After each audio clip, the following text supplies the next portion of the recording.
Welcome po mga kapatid sa Jesus Our Abundant Life Church, kung saan ang ipinapangaral lamang po natin ay ang Ebanghelyo ni Kristo. Ano po yung Ebanghelyo ni Kristo? Ito po yung purong-purong mensahe ng tinapos na gawa ni Kristo sa krus at muling pagkabuhay.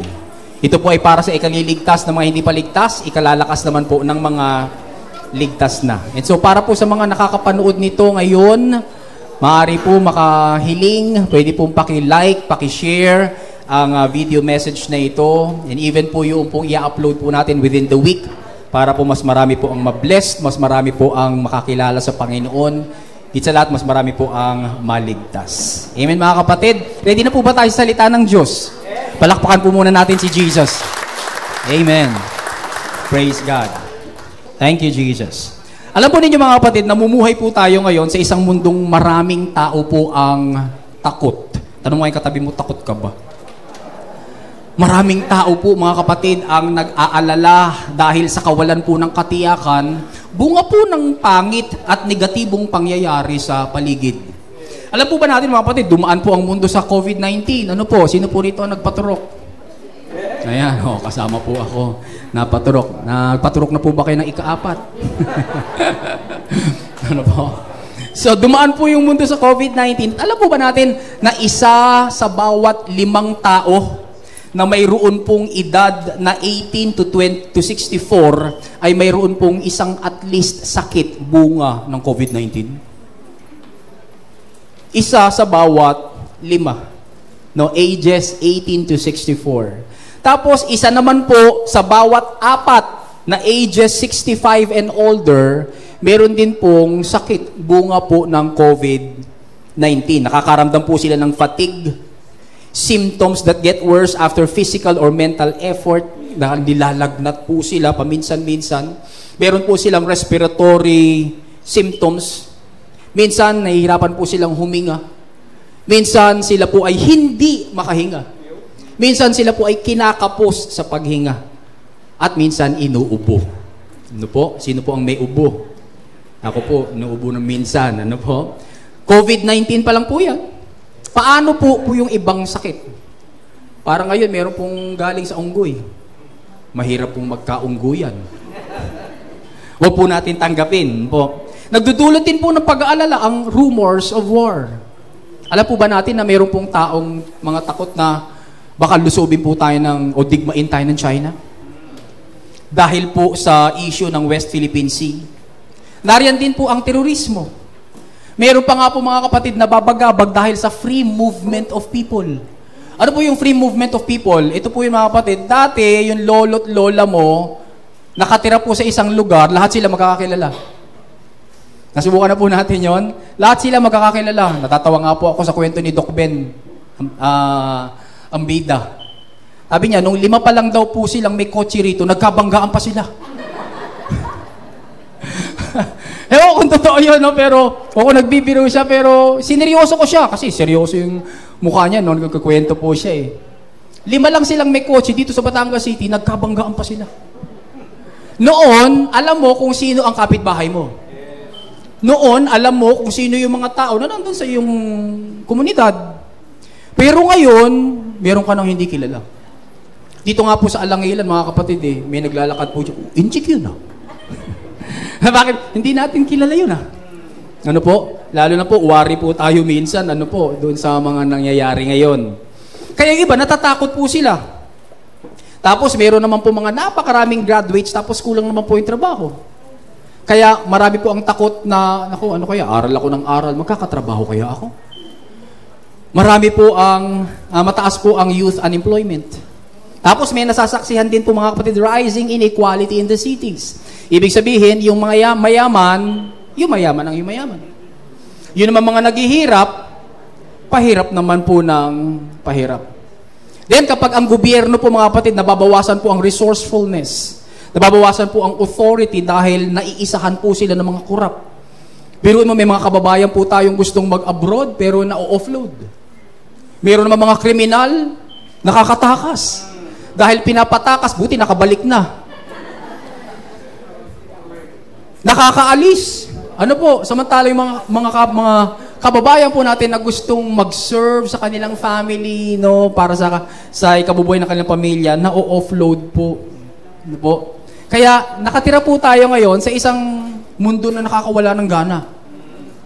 Kasi ang dami pong pwedeng panggalingan ng insecurity, ng takot, ng fear, ng worry. At dahil po nakakawalan po ng gana at nakakawalan po ng pag-asa, no, parang sinasabi natin, ala, saan kaya makalipat? Sa Mars. Sa Mercury. Ano po? Buti na lang po mga kapatid, ang mundong ito, na hindi po natin tiyak ang security, lilipas. Sabi mo sa katabi mo, lilipas din ang mundong ito. Ang sabi po ng 1 John chapter 2 verse 17, the world is passing away, and with it, its lusts. The shameful pursuits and ungodly longings. But the one who does the will of God and carries out His purposes lives forever. So matatapos din po pala mga kapatid ang lahat. Ang tanong, Pastor, kailan? Kasi gusto ko na matapos. At habang hindi pa naman tapos, paano tayo ngayon? E di nandito pa rin tayo sa insecure, sa isang mundo na punong-puno po ng insecurity. Sabi sa katabi mo, huwag kang mag-alala. Kasama mo ang mabuti nating Diyos. Palakpakan nga po natin si God. Hallelujah. Kasama po natin ang mabuti nating Diyos. At para po sa atin ang mga ligtas na, para po sa atin ang mga sumampalataya na kay Kristo, sa tinapos niyang gawa sa krus at muling pagkabuhay, may mga pangako po siya ng security. May mga pangako po siya ng katiyakan, lalo na po tungkol sa kaligtasang walang hanggan. Kaya pag-usapan po natin ngayon mga kapatid, ang isang mensahe, pinamagatan po natin, God's promise of security. Ulitin nga po natin, God's promise of security. Madali pong paniwalaan ang isang nangangako kung mabuti siya. Mahirap paniwalaan ang isang nangangako kung masama siya. Pero kapag ang nangako ngayon, mabuti po siya, aba, madali po siyang paniwalaan. Nakakatiyak po kasi tayong hindi po siya magsisinungaling.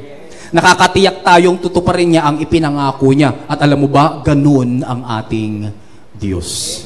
Mabuti po ang ating Diyos. Sabi nga natin, God is good. Mabuti po ang ating Diyos. Malinaw po sa Biblia, mga kapatid, that the Trinity is good. God the Father is good. God the Son is good.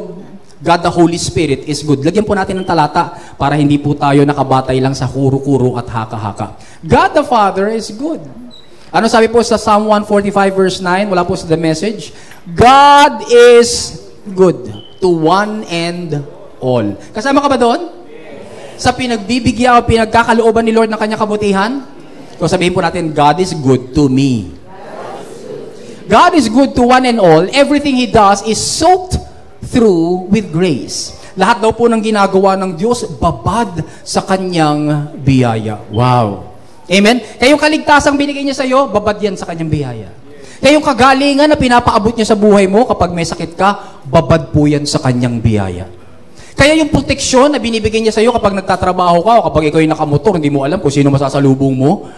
No, kaya kung madulas madulas ang sahig. Madulas ang kalsada, punong-puno po yan, soak po yan with grace. O kaya kung saan-saan ka kumakain, kung ano-ano tinutusok-tusok mo, kasi nga, 5 piso isa.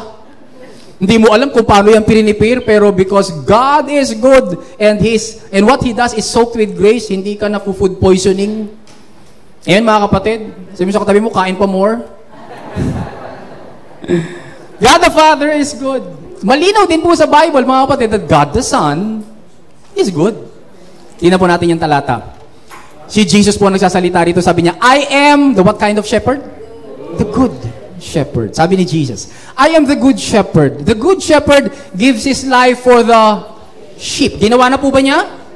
Ginawa na niya. 2,000 years ago, He already gave His life for the sheep. Taas nga po kami ng sheep. Amen. Praise God. No? So God the Father is good. God the Son is good. Sino pa? God the Holy Spirit ba is good? Tingnan po natin. Sabi po sa Psalm 143 verse 10, teach me to do your will, for you are my God. May your, what kind of spirit? Good spirit. Lead me on level ground. Therefore, is God good? Mabuti po ba ang Diyos? Ang Ama? Ang Anak? Ang Espiritu Santo? Ang maganda ng mga kapatid, silang tatlo nakatira sa iyo. Hallelujah. Dapat po, pinapalakpakan po natin si God. Nakatira na po sila sa iyo. John chapter 14 verse 23, ikaw ang tahanan ng Ama at ng Anak. Sabi po ng 1 Corinthians 3:16 and 6:19, ikaw ang templo ng banal na Espiritu. Kaya biruin mo yung tatlong mabuti nakatira sa iyo. Amen mga kapatid? Kung nakatira sa iyo, mapapabuti ka? Amen mga kapatid. Therefore, when the good God promises security and assurance, di po ito dapat pagdudahan. Hindi ka dapat mag-alala. Ngunit nagtataka po tayo dahil marami pong Kristiyano ang may paniniwalang mawawala po yung kanilang kaligtasan. Mas pinaniniwalaan po kasi nila yung opinyon at baluktot na aral ng mga nagtuturo sa kanila kaysa po sa malinaw pa sa sikat ng araw na inilalahad ng salita ng Diyos. Sino paniniwalaan mo? Salita ng tao, salita ng Diyos? O, mag-settle na po tayo ngayon. Ang paniwalaan po natin yung salita ng Diyos. Amen po mga kapatid? Ang bagong tipan po ay punong-puno ng ebidensya na kapag ikaw ay sumampalataya na kay Kristo, kapag ikaw ay nagtiwala na sa tinapos niyang gawa doon sa krus at muling pagkabuhay, hindi mawawala ang kaligtasan mo. Because God promises security for His children. Sinabi po ni Jesus, mga kapatid, na ang bagong buhay na mayroon tayo ay walang hanggan. Hindi po ito pansamantala at hindi rin po tayo mamamatay. Sabi ng John chapter 3 verse 16, isa sa mga pinakasikat na talata, kunin po natin sa Amplified Classic. For God so greatly loved and dearly prized the world, that He even gave up His only begotten unique Son, so that whoever believes, sabi nga po natin whoever, pag sinabi po natin whoever, kasama dyan ang matanda, bata, babae, lalaki, LGBTQ plus IA, o parami pa ng parami yung alphabet nila, kasi nalilito po sila. Kasama po ba sila mga kapatid? Kasama po ba may trabaho? Kasama po ba may pinag-aralan? Yung wala. Sabi po doon, whoever believes in, trusts in, clings to, relies on Him. Ano mangyari sa iyo mga kapatid kung ikaw ay sumampalataya sa Kanya? Shall not perish. You shall not come to destruction. You shall not be lost. If you are not going to be lost, meron ka? But have eternal, everlasting life. Ang ginawa mo lang is that you believed.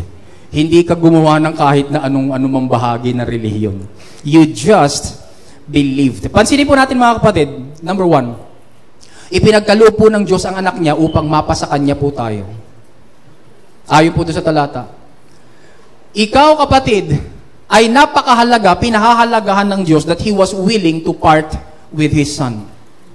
For God so loved the world that He gave His only begotten Son, so that whoever believes, kung sino man ang sasampalataya sa Kanya, magkakaroon ng buhay na walang hanggan. Sino man ang sasampalataya, magiging pag-aari ng Diyos. Piruin mo, ganun kakahalaga kapatid, that God was willing to give up His own Son para ikaw ay mapasa Kanya. Tapos, eto tayo, nagpipiti-piti party po tayo. Tapos, eto tayo, magpo-post tayo sa Facebook, sasabihin po natin, ang kanyang status ay complicated. Ang kanyang status ay iniwan. Ang kanyang status ay kaawa-awa, kahabag-habag, kawawa naman ako. Pero hindi mo alam kapatid, no? Kasi lang, wala sa iyo yung knowledge na ikaw ay katumbas ng love ni God because of Jesus Christ. Kaya po, si Jesus namatay doon sa krus para ikaw mapasa Diyos. Amen mga kapatid? Kaya dati, isa lang ang anak ng Diyos. For God so greatly loved and dearly prized the world that He even gave up His only begotten Son. Ilan lang ang anak ng Diyos? Isa lang. Pero ngayon po, dahil sa dami po ng sumampalataya kay Kristo, mga kapatid, bilyon-bilyon na po ang anak ng Diyos. At dumadami pa. Tanong, sumampalataya ka na ba sa Kanya? Nagtiwala ka na ba sa Kanya? Pansinin po natin mga kapatid, ayon doon sa talata, may buhay na walang hanggan na ngayon mismo ang sino mang sasampalataya kay Kristo. The word eternal po doon sa ating verse is the Greek word aionios. It is an adjective na ang ibig sabihin po ay existing at all times. Kapag ikaw ay sumampalataya kay Lord, mayroon kang eternal life. Ano yung eternal life na yon? Ano yung buhay na yon, mga kapatid? You are existing at all times. Ibig sabihin, umiiral ka sa lahat ng panahon. Yan yung klase ng buhay na mayroon ka. Amen? Of course, dito sa mundo, mga kapatid, physically, matatapos ang pag-iral mo. Amen? Sabi mo sa katabi mo, una-una lang. Pero pagdating po sa buhay na walang hanggan na pangako ng Diyos, eternal, ikaw ay iiral sa lahat ng panahon. At yun ang mayroon ang isang sumampalataya kay Kristo. You have eternal life. Meron kang perpetual life. Walang katapusan. Meron kang yung eternal life yun pertains to an unlimited duration of time. Walang limitasyong tagal ng oras at buong panahon. But it gets better. Sapagkat yung word po na eternal does not only refer to the quantity of life o yung haba ng buhay. Eternal life also refers to the quality of life. At yun ang nais ng Diyos na maranasan mo habang buhay ka rito. Amen, mga kapatid? Kaya nga nangako na po si Jesus sa John 10:10 eh. I came that they may have life and that they may have it more abundantly. Si Jesus naparito para ikaw ay magkaroon ng buhay na ganap at kasiyasiya. Pag may sakit ka ba, buhay na ganap at kasiyasiya yan? Hindi. Pero may mga tao po, mga kapatid, pag may sakit, sabihin nila, bigay sa akin ito ng Panginoon. Hindi, mga kapatid, hindi ka binigyan ni Lord ng sakit dahil ang kalooban ng Panginoon sa iyo ay buhay na ganap at kasiyasiya. Pag may utang ka ba, buhay na ganap at kasiyasiya yan? Hindi. So therefore, hindi kalooban ng Diyos na manatili ka sa utang na yan.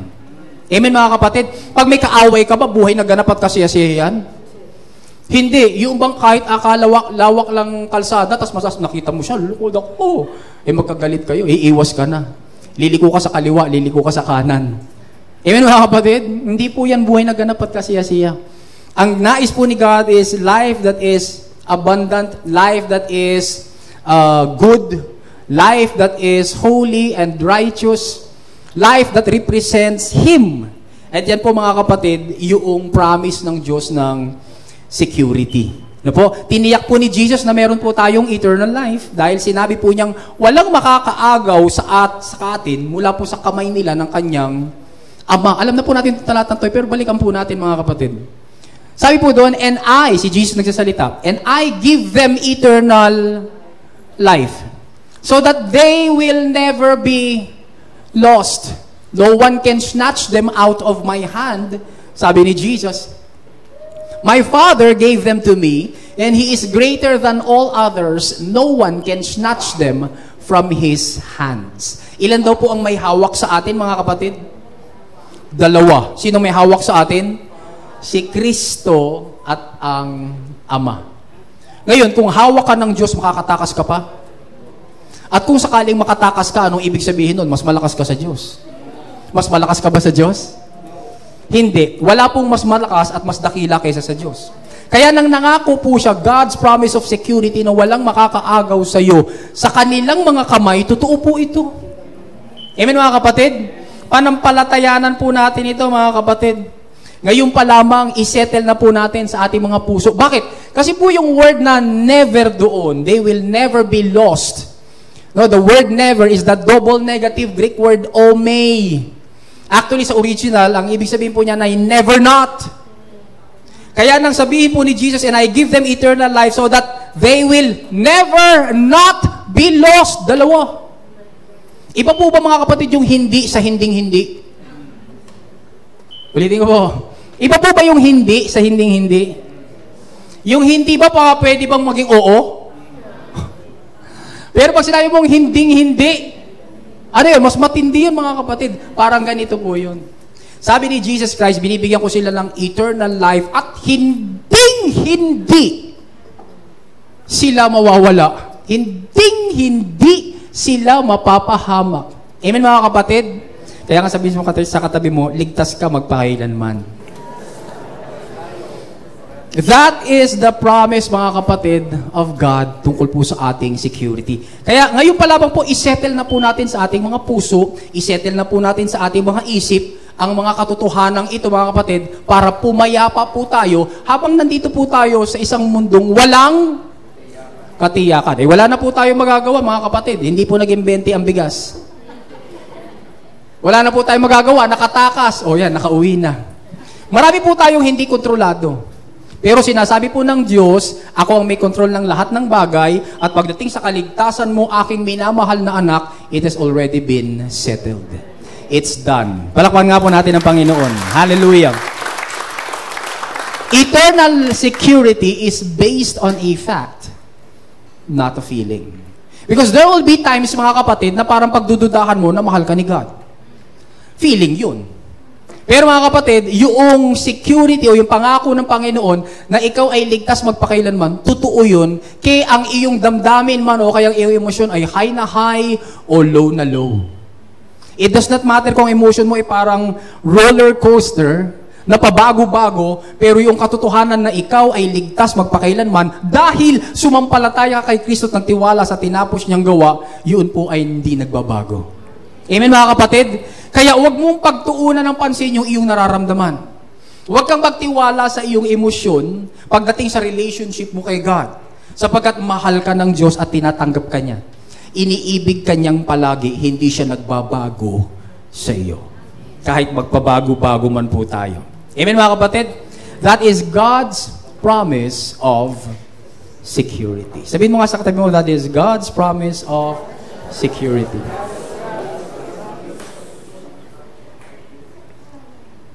Ayon po kay Apostle John, pwedeng-pwede tayong pumayapa dahil tayong mga sumampalataya kay Jesus ay mayroon na pong buhay na walang hanggan. 1 John chapter 5 verse 13, sabi po doon, "These things I have written to you." Sinusulatan po rito ni Pablo, ni Juan mga kapatid, sino? Yung mga Hudyong mananampalataya. Sinusulatan daw po niya. Pero ang tanong, ikaw ba ay isang hentil na mananampalataya?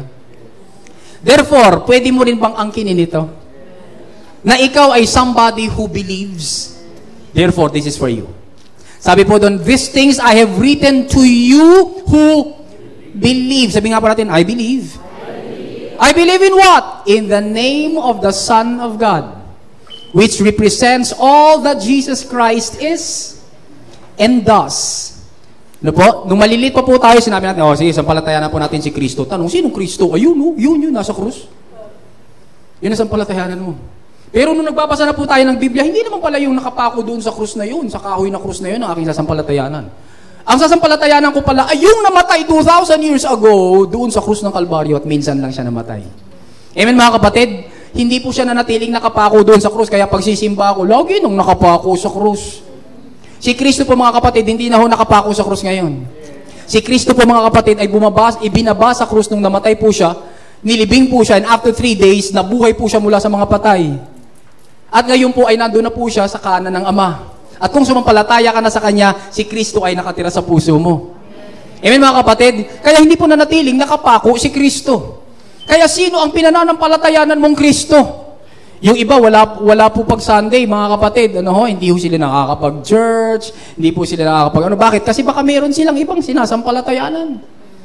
Baka nandun sila sa balagtas at ibang Kristo naman yung tinatayaan nila. Hindi po ganun mga kapatid. Ang pinananampalatayanan po natin, yung Son of God na yun. Which represents all that Jesus Christ is and does. Ay bakit naman po sinulat ni Juan ito? So that you will know. Amen mga kapatid? So that you will know. Yung mga naisulat ay inilalapit sa atin ng mga sumampalataya so that we will know. Sabihin nga natin, so that I will know. Yun lang naman po ang kulang minsan sa mga Kristiyano knowledge. Kaya nga po, sabi po sa Hosea 4:6, "My people are destroyed for lack of knowledge." Kulang po sa kaalaman. Balik na rin po natin, para hindi ka ma-destroy, dapat magkaroon ka ng kaalaman. Kaya nga po sabi ni Peter sa 2 Peter 3:18, "But grow in the grace and knowledge of our Lord and Savior, Jesus Christ." Kaya para magtagumpay po tayo sa buhay Kristiyano, dapat tayo po ay nadadagdagan ng kaalaman. Kaya nga pag sumasamba po tayo, nagpupuri tayo sa Diyos dito, tapos aakyat po yung mga ngaral dito, ako po, Pastor James, si Pastor Rodel, minsan si Pastora Jane, at minsan kung anniversary po natin, kung meron po tayong guest, aakyat po rito at magtuturo. Ano po yun? Knowledge. Information so that we may know. With what? With settled and absolute knowledge. that you already have eternal life. Amen, mga kapatid? Kaya po yung Biblia, naisulat na po yan. Kompleto na po yan. Babasahin na lamang po natin gamit ang lente ng tinapos na gumawa ni Kristo sa krus. Para pag binasa mo, magkakaroon ka ngayon ng kaalaman. Amen, mga kapatid? Yung pong phrase po dyan na you have is from the Greek word echo. It basically means to have or to possess eternal life. So sabi ni John, I write this to you who believe so that you will know that you have eternal life. Hindi po sinabi doon that you had eternal life. Pagka you had eternal life, nasaan na yung eternal life na yan? Kasi past tense na pala. Hindi rin sinabing you will have eternal life na parang wala ka pang eternal life ngayon at sa banda-banda riyan ka palang magkakaroon ng eternal life. Kaya wala ka pa rin katiyakan. Pero ang ganda po ng talata. Ang sabi ng talata, so that you will know that you have eternal life. Echo, mga kapatid, is in the present tense. Balik nga po natin yun. Yan. Echo is in the present tense, which signifies that this is not a transient possession. Hindi po ito pag-aari na lumilipas, napaparam, nawawala, pansamantala lang. Hindi po, mga kapatid. Pag sinabing you have eternal life, hindi po ito on and off possession, but it is a continual possession. Amen, mga kapatid? Sabihin ko natin, I have two hands. Sige po. Meron po ba ditong isa lang ang kamay? Sorry po kung isa lang pong inyong kamay. Pero ano pong ginagawa ni God, mga kapatid? Yung regular na ginagawa ni God na creation niya, ilang kamay? Ng tao? Dalawa. Sabihin ko natin, I have two hands. Matagal na ba yung kamay mong yan sa'yo? Yung mga kamay mong yan sa'yo? Kailan yan napunta sa'yo? Nung ipanganak ka. Tama, mga kapatid? Pinagdududahan mo pa, mga kapatid, pag-gising mo, isa na lang kaya ang kamay ko. O alam mo, na dalawa yung kamay mo, kaya pagka ikaw ay gumising na, may ginagawa yung kanan, may ginagawa yung kaliwa, because you know, I have two hands. Do you possess your two hands every day? Alam mo yan, kapatid? Walang duda? Oy, wala palang duda eh. Sabi po ng Biblia, I have eternal life. You have eternal life. Therefore, mga kapatid, hindi yan nawawala. Lagi kang may eternal life once na ikaw ay sumampalataya na kay Kristo. Wala po tayong dapat na ipag-alala at ipag-atubili because that is God's promise of security. Hindi po natin kailangan mag-alinlangan pa o mag-alala because Paul tells us, mga kapatid, hindi pa natin nabasa yan, no? Eternal life is our present permanent possession. Amen? We have been sealed by the Holy Spirit. Sabi ng Ephesians chapter 1, 13 to 14. Ano sabi po doon? And you also were included in Christ. Sabi nga natin, in Christ. Isa pa, in Christ. Kailan ka naging in Christ? When you heard the message of truth. And what is the message of truth? The gospel of your salvation. And what is that gospel? The gospel of grace.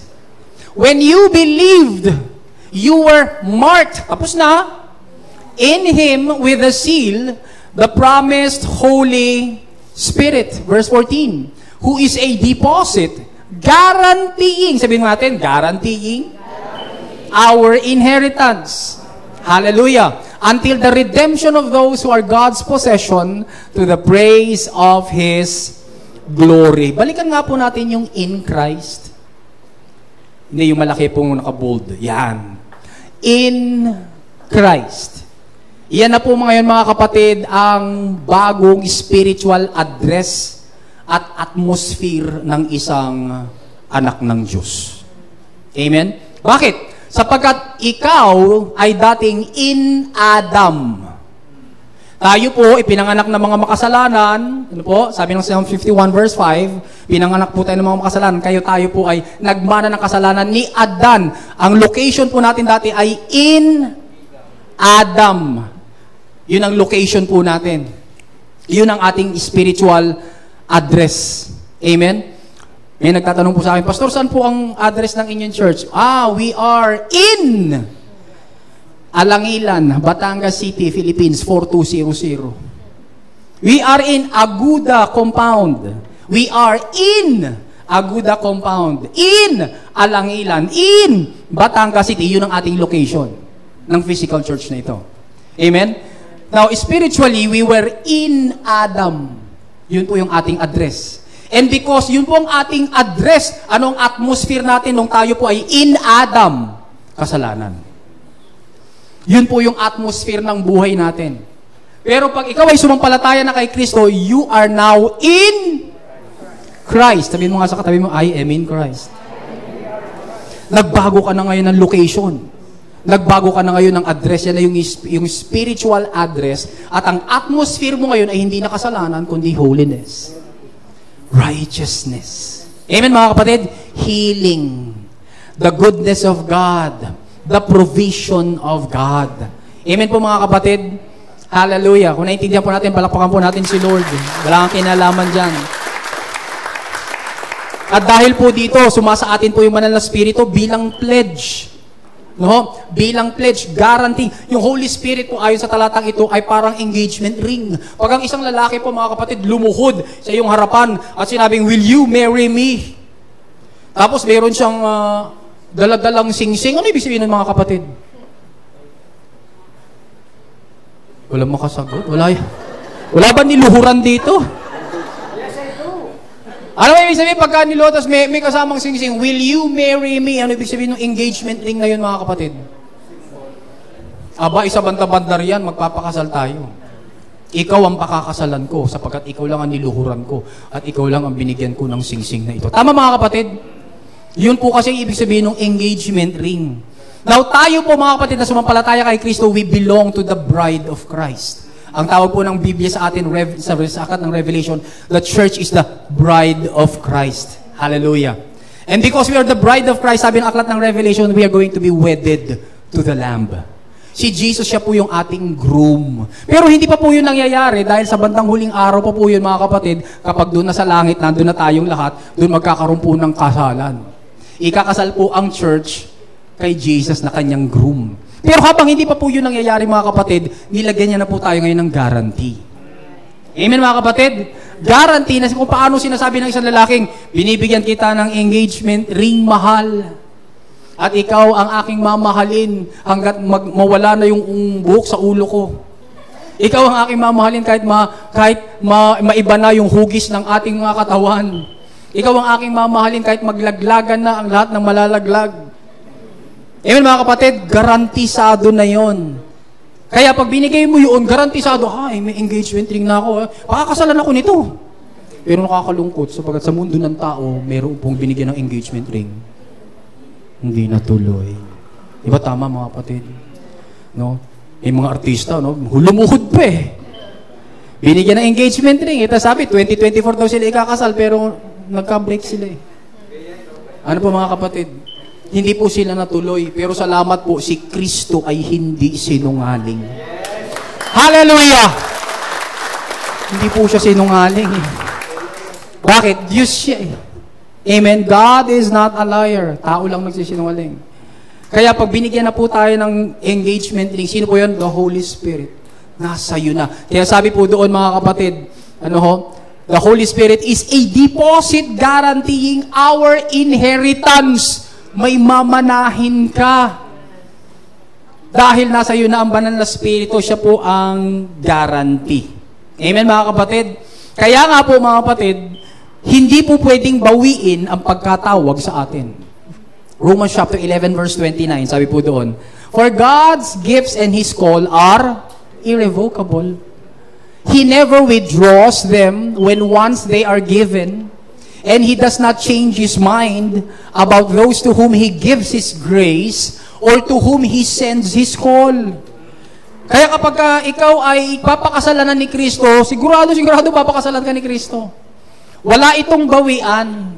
Kapag nananahan na sa iyo ang banal na spirito, garantisado ikaw ay kay Kristo na. Amen, mga kapatid? Sa mundo po ng tao na walang security, magduda ka pa. Pero pagdating po sa relationship natin kay God, abay, wag na po tayong magduda. Bakit? Because He never withdraws them. Bakit? Because He does not change His mind. Nung maliliit po tayo, kuha po tayo ng bulaklak ng santan, tapos habang naglalakad po tayo, sabi natin, He loves me. He loves me. Tama po ba yun? Yung santan po ba yun? Yung maraming, yung matabis pa. He loves me. He loves me not. He loves me. He loves me not. Pagka pumatak na He loves me, yes!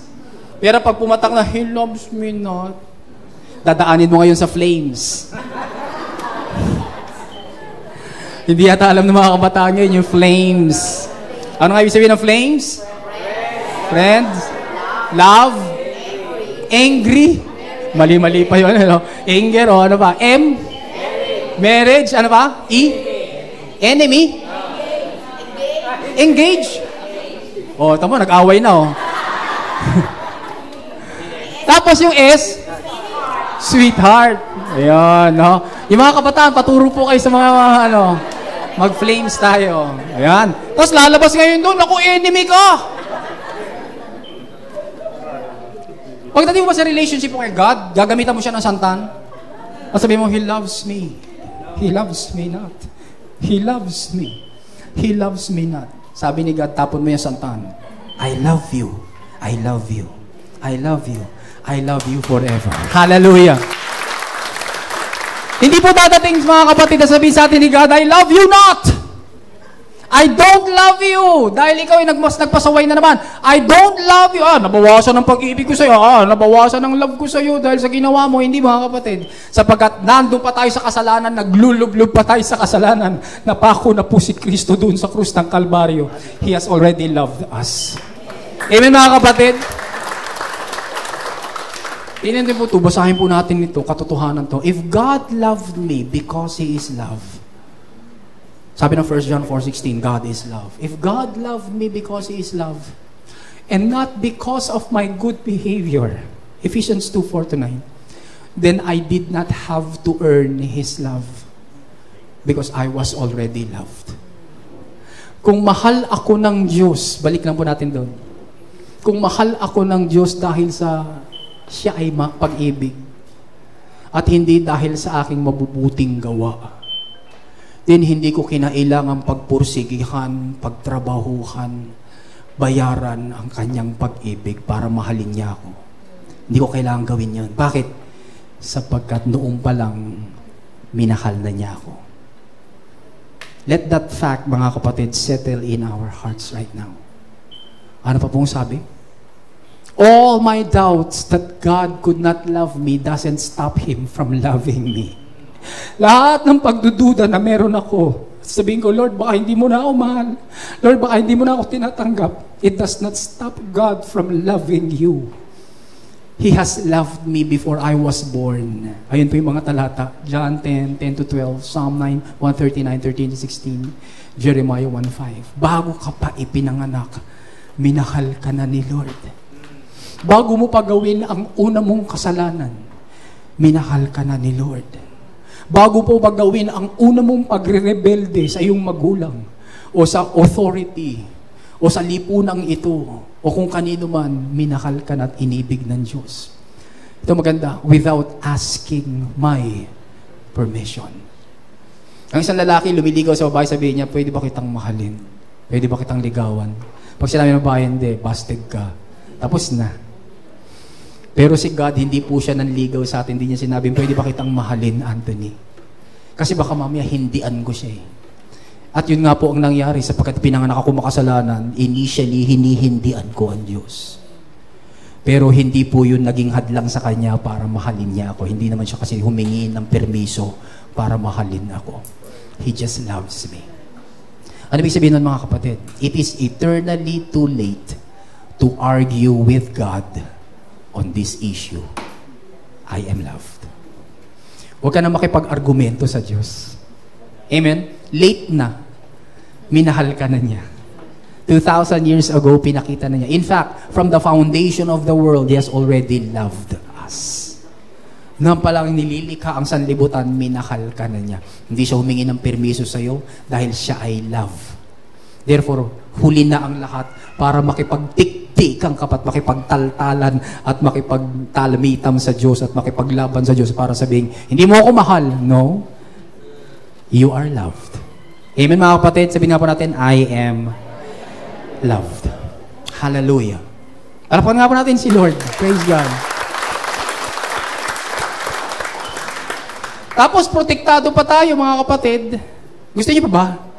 Protektado pa po tayo ng kanyang kapangyarihan. Sabi sa 1 Peter 1:5, through His faithfulness, not your faithfulness, not your faithfulness, through His faithfulness, you are guarded by God's power so that you can receive the salvation He is ready to reveal in the last time. So, ang nagpo-protekta po sa ating mga kapatid ay yung faithfulness niya. Tanong, sino mas faithful? Siya o ikaw? Ang Diyos. O, di manahan tayo sa Kanya. Matuwa tayo na iniingatan tayo ng Diyos at siya po ay faithful. May kasiguraduhan po tayo ng kaligtasan ng Diyos because Jesus always lives to intercede for us for any sins imaginable. Sabi ng Hebrews chapter 7 verse 25, therefore He is able also to save to the uttermost. Ano ibig sabihin ng uttermost? Completely. Perfectly, finally, and for all time and eternity. Sino ang kayang iligtas ng Panginoon completely? Those who come to God through Him. Sino yon? Ikaw. Hallelujah. He is always living, hindi na po siya mamamatay, to make petition to God and intercede with Him and intervene for them.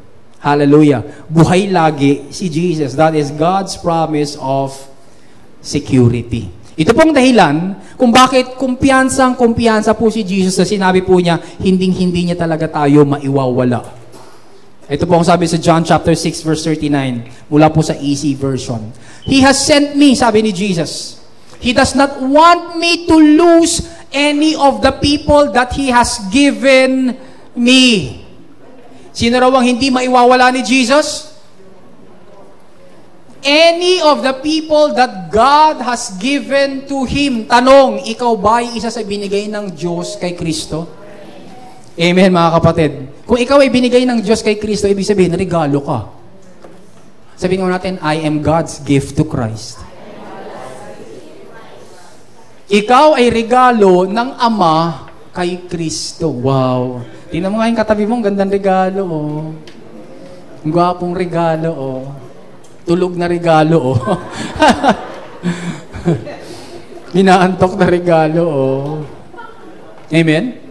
Ito po matindi, mga kapatid. Pasaway na regalo, oh. Kasi inaayos pa tayo ni Lord sa behavior natin. Tama, mga kapatid? No? Ang tigas ng ulo na regalo, oh. Anong tawag dun, mga kapatid? Na ibinigay ka ng Ama kay Kristo kahit matigas ang ulo mo. Biyaya. Hindi sinabi ni Chris, ng Ama, ito, medyo mabait ito hindi, ayan, alis yan. Hindi, mga kapatid, ibinigay ka ng Ama kay Kristo. Imperfect. Kaya patuloy ka pang inaayos ng Diyos. Ngayon. At ang matindi ng mga kapatid, dahil binigay ka ng Ama kay Kristo, He does not want me, sabi ni Jesus, to lose any of the people that He has given to me. Not even one of them. Amen? Baka kasi isipin ng iba, siguro si Pastor James, hindi yan iwawala. Pero baka maiwala ako. Pero hindi, nandun po yung sentence, oh, not even one of them. Amen, mga kapatid. Palakpan nga mo natin si Jesus. Hallelujah. Not even one of them. No, kahit isa. He wants me to raise all of them up to life on the last day. That is God's promise of security. Mga kapatid, saan po nanggagaling itong lahat ng talatang ito? Nanggagaling po ang lahat ng talatang ito, mga kapatid, sa pangako ng Diyos. Ano po? Hindi naman po kasi yung pangako natin sa Diyos ang nagbibigay ng katiyakan sa atin. Yun po ang religion. Galingan mo ang pagre-relihiyon, no? Gawin mo ito, sindihan mo ito para matuwa sa iyo ang Diyos. Akyatin mo ang bundok na ito, lumakad kang paluhod mula doon sa tarangkahan hanggang doon sa altar para matuwa sa iyo ang Diyos. Lahat tungkol sa iyo. Pero sa Biblia, pag binasa natin, lahat tungkol kay God. Kaya po, hindi naman po pangako natin sa Diyos ang nagbibigay ng katiyakan sa atin.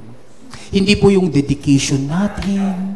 Hindi po yung paglilingkod natin. Hindi po yung pagtatalaga natin ang sumusustento at nagpapanatili ng ating kaligtasan. Inihahayag po mga kapatid, malinaw ng aklat ng Hebrews ang malaking kabaligtaran. Ang pangako po ng Diyos sa sarili niya ang nagpapanatili ng ating katiyakan.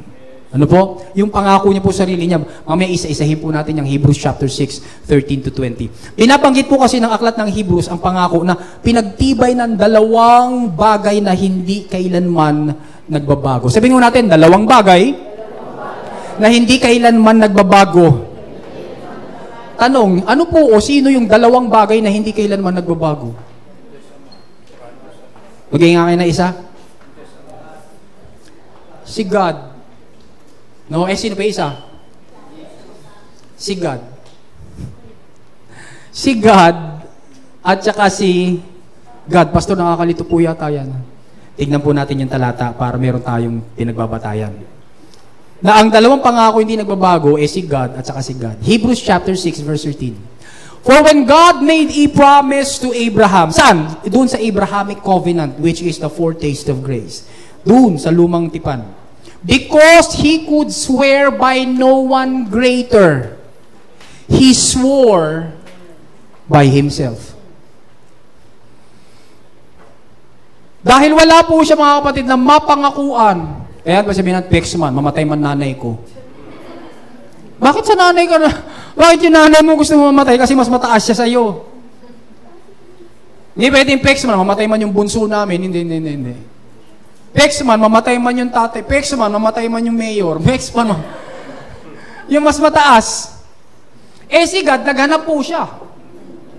Kung sin, para maging totoo yung kanyang pagpapala, he sought for somebody who is greater than him. But because he could swear by no one greater, siya na po kasi yung greatest. So sabi niya, he swore by himself. So, sino yung dalawang hindi nagbabago? Si God, tsaka yung sarili niya. Si God at si God. Tingnan niyo po ibang translations. Sabi sa names of God, He based it on Himself. Sabi sa Modern English Version, He vowed by Himself. Sabi sa The Living Bible, God took an oath in His own name. Sabi sa The Message Bible, putting His own reputation on the line. Knowing this, mga kapatid, tignan na natin ngayon yung Hebrews chapter 6 para mas mabless pa po tayo. Gusto niyo pa mga kapatid? Hebrews chapter 6, 16 to 20. Sabi doon, people swear by someone greater than themselves. Tama po ba yan? Kaya po kapag kami bagong pangulo, saan nagsiswear? I swear. Saan? Sa Bible. Amen mga kapatid, kahit bisan hindi naman nila binabasa. Why? Because the Word of God is higher than the position. Amen? They swear by someone greater than themselves. And the oath confirms what is said and puts an end to all argument. Kapag nag-swear ka sa isang mas mataas, dapat wala ng argumento. Kasi kapag ka nag-swear ka sa isang mas mababa, hindi ka paniniwalaan. Tama mga kapatid?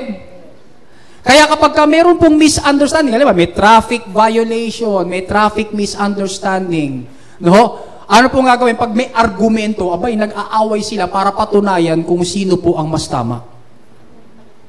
Kasi pantay sila eh. Tama mga kapatid? Pero pag dumating na po yung pulis at yung investigador, ayan na, mas mataas na. Meron na pong magsasabi, upon investigation, kung sino po ang may kasalanan. Tapos, dadagdag pa, titignan pa yung CCTV nandoon sa poste. Ayun, mataas talaga. Ang authority. Alam talaga kung sino kita. At pag nakita kung sino po ang may mali, tapos na po bang argumento? Tapos na. It puts an end to all argument, mga kapatid. Kaya para matapos po ang argumento, tumatakbo po tayo sa mas may alam. Nakuha natin, mga kapatid? Para matapos na po yung argumento, kumukonsulta po tayo sa mas may kapangyarihan. Para matapos po yung argumento, tinatanong po natin yung mas may otoridad. At narito po ngayon ang Diyos, pagdating sa ating kaligtasan, ipinipresenta ni God ang kanyang sarili because He is of much higher authority than you. Pagkat ikaw, hindi mo naman kayang iligtas ang sarili mo. Tama mga kapatid? Hindi mo rin kayang panatiliin ang sarili mo na ligtas. Tama mga kapatid? Kaya narito ngayon si God, sinasabi ni God, okay, mas mataas ako sa iyo, tama na ang argumento, paniwalaan mo ngayon itong aking pangako. Amen mga kapatid? Kaya sabi po doon, the oath, sino nag-oath? Si God. Confirms what is said and puts an end to all argument. And because God wanted to make the unchanging nature of His purpose. Yung layunin po ba ng Diyos, pabago-bago? Yung layunin ba niya ng pagliligtas, pabago-bago? Yung layunin po ba niya ng pagpapala sa iyo, pabago-bago? Hindi. The unchanging nature of His purpose. Very clear. Sabihin nga ba natin, very clear. To the heirs of what was promised. Taas po ang kamay ng heirs. Of course, ang unang tinutukoy dyan, yung heirs ni Abraham. Kasi si Abraham ang kausap. Pero tayo po ngayon, na sumampalataya na kay Kristo, heirs na rin tayo. Kaya sabi po ng aklat na Romans, we are co-heirs with Christ. Ang mana ng Diyos kay Kristo ay mana rin ng Diyos sa atin. Very clear to the heirs. Are you an heir? Malinaw ba sa iyo, kapatid? Of what was promised, He confirmed it with an oath. Kaya nga po nakita na po natin sa verse 13. Kanino nangako si God? Sa sarili niya. Hindi siya nangako sa mas mababa sa kanya, sa mga anghel. Hindi siya nangako kay San Miguel. O kay Gabriel. Nangako po siya sa sarili niya. No? He confirmed it with an oath. God did this. So that, ito na, by two unchangeable things. Sino again yung two unchangeable things? Si God and si God. In which it is impossible for God to lie. Kaya nung nangako po siya, totoo po ba yung sinabi niya? Because it is impossible for God to lie. Kaya nung sinabi niyang, ililigtas ko si Tracy. Totoo po ba yun? Totoo yun. Kaya nung sinabing, ililigtas ko si Jen. Totoo po ba yun? Because it is impossible for God to lie. Because of the finished work of Jesus on the cross and resurrection, ililigtas ko si Lance. Totoo po ba yun? Totoo po yun mga kapatid. Sabi mo sa katabi mo, because of the finished work of Jesus, iniligtas ako ng Diyos. Walang duda. Hallelujah! Ang ganda nito mga kapatid, dahil hindi nagsisinungaling ang Diyos at dahil imposible siyang magsinungaling, hallelujah, we who have fled to take hold of the hope set before us. We fled to take hold of the hope that is set before us may be greatly encouraged. Amen mga kapatid? Kaya po dito sa mundong ito, no, na wala pong security, we flee to take hold of the hope na sabi ni God. And when we flee to God, kapag tayo po mga kapatid ay tumakbo sa Diyos at sinabi natin, Lord, Ikaw lang ang kailangan ko. Wala na pong ibang kailangan sa mundong ito.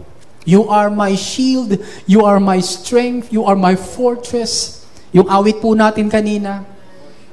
You are my promise keeper. Hallelujah. Pag tumakbo po tayo, ginawa natin, lumapit tayo kay God, we may be greatly encouraged. Tanong, are you greatly encouraged? Amen.